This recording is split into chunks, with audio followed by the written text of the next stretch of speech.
to my video to study what does it take to be a leader together. Here's Vinki from HKU Space. Let's start with the question, what does it mean by leadership? The simple answer is that there are followers behind the leader.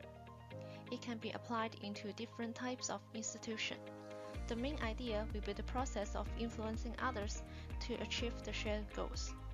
It can be realized at all levels of an organization and achieved by anyone. The earliest theory of leadership is the great man theory. According to this theory, leaders are born, but some made.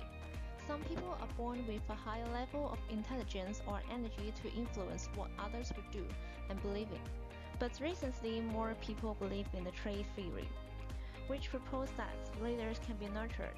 We can acquire the skills and mindsets required for leadership through formal education, work experience, and role model learning.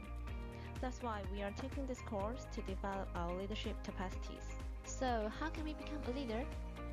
Based on their study in Hong Kong, Yuen and Vinki suggest that an effective leader should be equipped with 5 qualities. Many of them were mentioned in Goldberg's Big 5 Factors model of personality. First, extroversion or being sociable. Second, conscientiousness or having a strong sense of responsibility. Third, agreeableness or being seen as trustworthy. Fourth, emotional stability, that means staying optimistic despite hardship. Last but not least, openness, that's staying open-minded and being imaginative. Speaking of the term leaders, most people confuse it with another term, managers. The main difference between them is that leaders are followable and usually be chosen by followers who are attracted by charisma and personality traits. Conversely, managers are designated by organization and expected to be skillful so as to ensure a smooth operation in workplace. Leaders adapt on social functions first, focusing on the people involved in the task, with the goal achievement, and secondly on problem solving, while managers intend on task accomplishments only. Now that we know what makes great leaders, let me give you a real-world example, Barack Obama, the former President of the United States. We can identify all 5 leadership qualities proposed by Yuen and Vinki from him during his presidential tenure. Obama was an extrovert. He's known as the social media president, who proactively used social media to reach out to more Americans directly. He was conscientious, feeling strongly for the poor and the future generations. He took up the challenges to push for healthcare reforms and climate change mitigation. He was no doubt agreeable to many. Comparing the approval rates of 14 US presidents in the last poll of their presidency, Obama's rate was the 4th highest.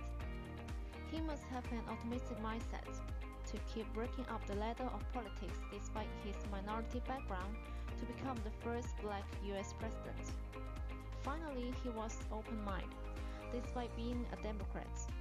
He appointed multiple Republicans into his cabinet.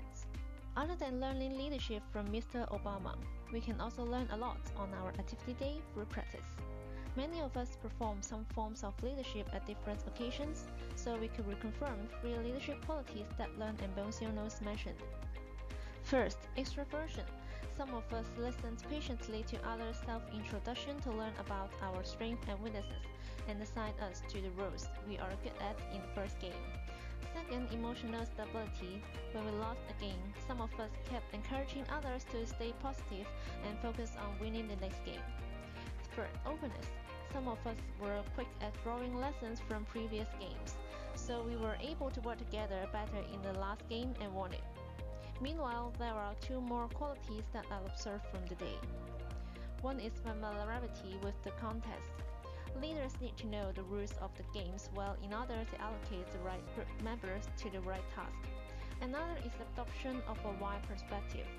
Leaders need to keep an eye on the good practices of competing groups and then propose improvements for their own groups.